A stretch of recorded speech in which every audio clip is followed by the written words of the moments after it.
Mitchell Conroy's Oxfords clacked and heart thumped as he hurried through the settling dusk from something. Since breakfast, the eerie sensation of being watched had intensified with the crawling of his skin. He hadn't seen anyone. Or heard anything. But he felt it wherever he went. Something was coming and the darkness was making it bolder. He picked up the pace as he turned into the tree-lined avenue that led to the wrought iron gates of his community. Sticky puddles of sweat beneath his suit urged him on until he reached the keypad, disengaged the lock and pushed through the gate, letting it slam shut behind him. Not safe. Not yet. That inexplicable belief that he was about to be pounced on carried him across the courtyard, up marble steps, along a plant-filled balcony to his apartment. Lights on. Door locked. Silence. Apart from his panting and the banging of the courtyard gate. Or did he imagine that? Rubbing a hand over his mouth, he tried to calm his heart. It didn't work. The unexpected paranoia that had invaded his world when he left the complex that morning remained. But why? He didn't have enemies. He was a real estate agent, single, tax-paying, boring. There was no reason anybody should want to stalk him. Yet even now, in the security of his home, his skin continued to prickle and burn. "What the hell?" he said, slapping his face as he hurried into the hall. "I was starting to feel good about things, why have I suddenly got anxiety?" He stopped between the doors that led to his bedroom and bathroom, alongside the mirror on the wall. The oval mirror with the antique frame intricately carved with twisted vines and writhing dragons. The mirror with the murky, clouded glass. The mirror that had eased his pain and guilt. He needed a fix. He pressed his hands to the wall either side of the antique and lifted his head, then started in surprise at what he found. What? A bump from somewhere in the apartment distracted him and he spun to face back the way he'd come. The door was open. But he'd locked it. Hadn't he? He straightened, stepped away from the wall. "Is someone there?" he called. Silence, for a moment, then, yes, a familiar voice caressed him from behind, and a suited arm snaked around his neck. "Thank you for showing me your life. This is my home now." The last thing Mitchell saw before his neck snapped was his reflection in the mirror where it belonged. Its eyes were charcoal. 5. "Hi. I'm Julia." The speaker, an upbeat woman with long, graying hair, scurried towards him through a cluttered aisle of antiques, a large mirror cradled in her arms. "Looking for anything particular?" "Sorry," the man in the suit with the neatly trimmed goatee replied, stepping back from a grandfather clock. "Just browsing." "Beautiful, isn't he?" The woman nodded at the face of the soldier and his diligent marching hands. "They don't make them like this anymore." "They don't," the man replied, summoning a melancholy smile. "My parents had one like it. It was lost in a fire and... well, whenever I pass an antique store now I just have to look. But this isn't the one." Turning from the clock, ready to leave, he met the woman's gaze and was staggered. Obsidian gray eyes regarded him from a sallow complexion, with an intensity that made him feel weak. "A fire," she cocked her head. "How tragic. If only we could also replace parents." "What? Could I interest you in a mirror?" she went on, unperturbed.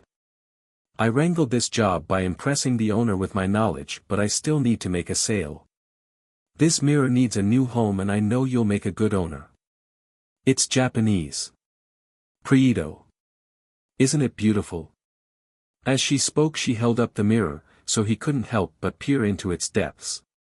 "Why did you say that?" he asked, as his gaze was sucked into the murky glass. "About parents?" "Call it intuition," the woman replied. "I know when people are hurting. When they shoulder blame. Your parents' house wasn't safe. The wiring needed maintenance. You could have done it." "Hey," he said, moving to push the mirror aside but stopping short. His reflection had juddered, or so he thought, and now it looked liquid and soft. "Hating yourself is normal. But you don't have to suffer. The glass in this mirror has special properties. Looking into it for a short time each day can heal the soul. What do you think? Looking into it now, do you feel better? I feel woozy. How did you know? He cut himself off when something in the mirror caught his eye, a door ajar at the bottom of the aisle, a pile of crumpled clothes on the floor, a puddle of what looked like spilled paint. I'll do you a deal, the woman called Julia said, stepping closer and removing the image. Whatever you can afford. Your parents would want you to have it. It will help with the guilt. Just look. That's all you have to do. Look and let it breathe for you. What do you say? Mitchell Conroy found himself removing his wallet as he stared into familiar eyes that somehow put him at ease. Well, it is nice. I like the frame. The engravings. I guess I can help. We have a deal. 4. What the hell happened in there, detective? Officer Rice, mopping sweat from his forehead, rested his bulk against the open-doored sedan and basked in the glow of its spinning light. Get anything out of the boy? Not much, Detective McCoy replied from the driver's seat, tugging at the hairs in his mustache. He's deeply traumatized. Sending him in to be assessed. As he spoke, he watched a patrol car pull away, his eyes on the passenger in the back, the 12-year-old he'd put there a minute before. You reckon he did it? Rice continued. That level of brutality. Towards his own mother. Seems impossible. McCoy pushed himself out of the vehicle while Rice refolded his hanky. Nearby, crime scene investigators were wheeling a covered gurney from an apartment block. No signs of a break-in. No evidence of anyone else in the apartment. Kid discovered covered in blood and cowering in the bathroom by the neighbors who found the door open. But why was it open? Rice shrugged. Boy tried to run but changed his mind. Or he went out and came back. What did the neighbors say? Rice tugged a flip pad from the pocket of his sweat-stained shirt. Julia Harrison. Moved here 6 months ago with her son, after her husband left her for another woman. Seems the boy blamed her for the breakup, for not being able to see his dad. She worked long hours, he skipped school. Arguments and raised voices were a regular occurrence, but things seemed to be looking up for her. Neighbors thought she might be seeing someone. Could have been a trigger for the kid. But then we're back to how could he do it? McCoy stared into the gray, mid-morning sky, brow creased as he recalled what the boy had babbled, over and over. Any sign of a broken mirror? The pudgy officer frowned. No. He was going on about that when we took him out. Something about his mother breaking a mirror. There's a screw where one could have hung, but, what did he say? McCoy pinched his forehead at the onset of a migraine. Crazy stuff. Said his mother did it to herself, with glass from a broken mirror. He said it was cursed. Said whenever he looked in it, the person looking back wasn't him. Well, there you have it, Rice said, tucking the pad away. Complete mental break. Just when you think you've seen it all.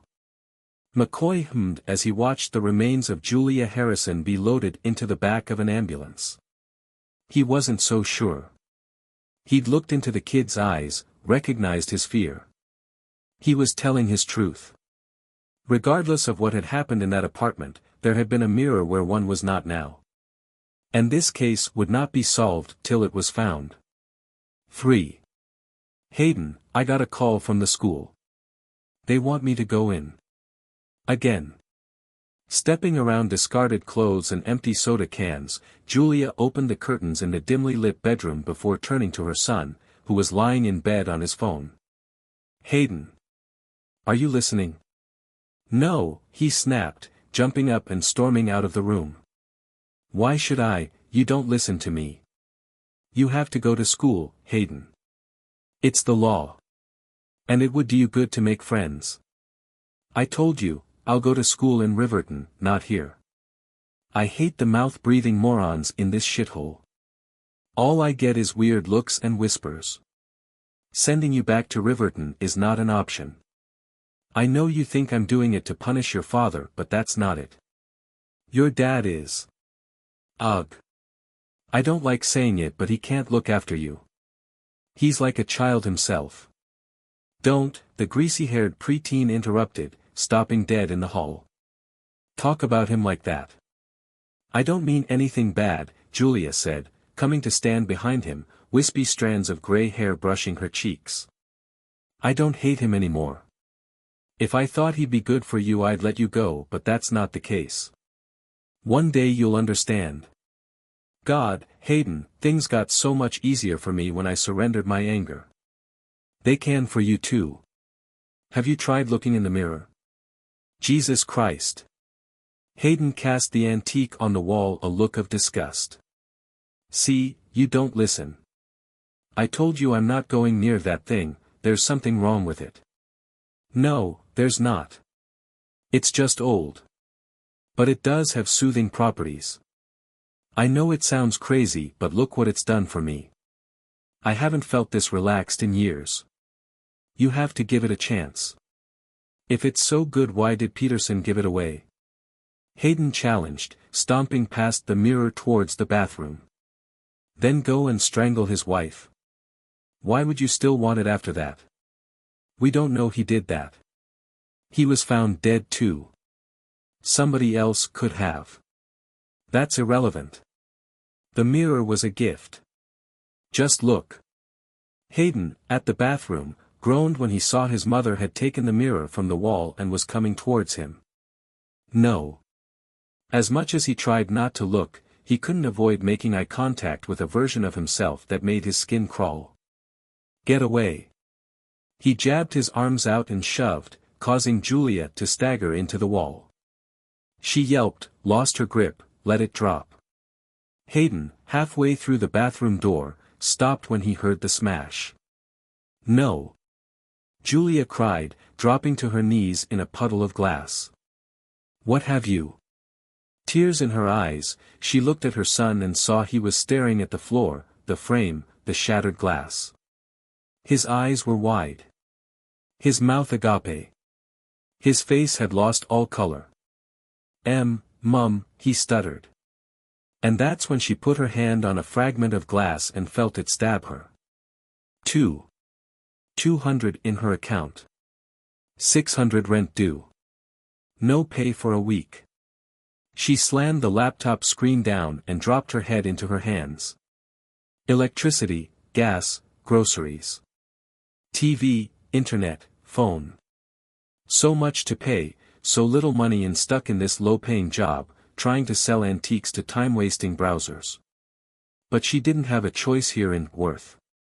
All she had was anxiety, a difficult son and a soon-to-be philandering ex-husband who didn't give a fuck. A lump the size of a rock clogged her throat as tears welled up. What was the answer? Where was the hope? How could she? Julia.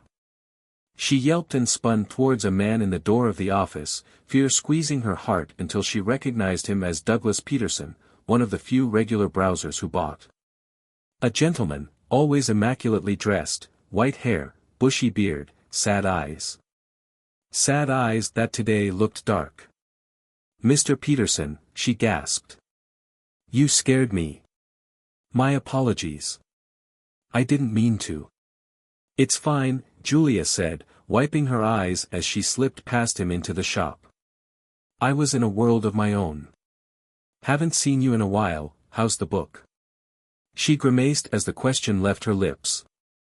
She knew from past conversations he was struggling with a manuscript, his first in years, having once been a mildly successful author.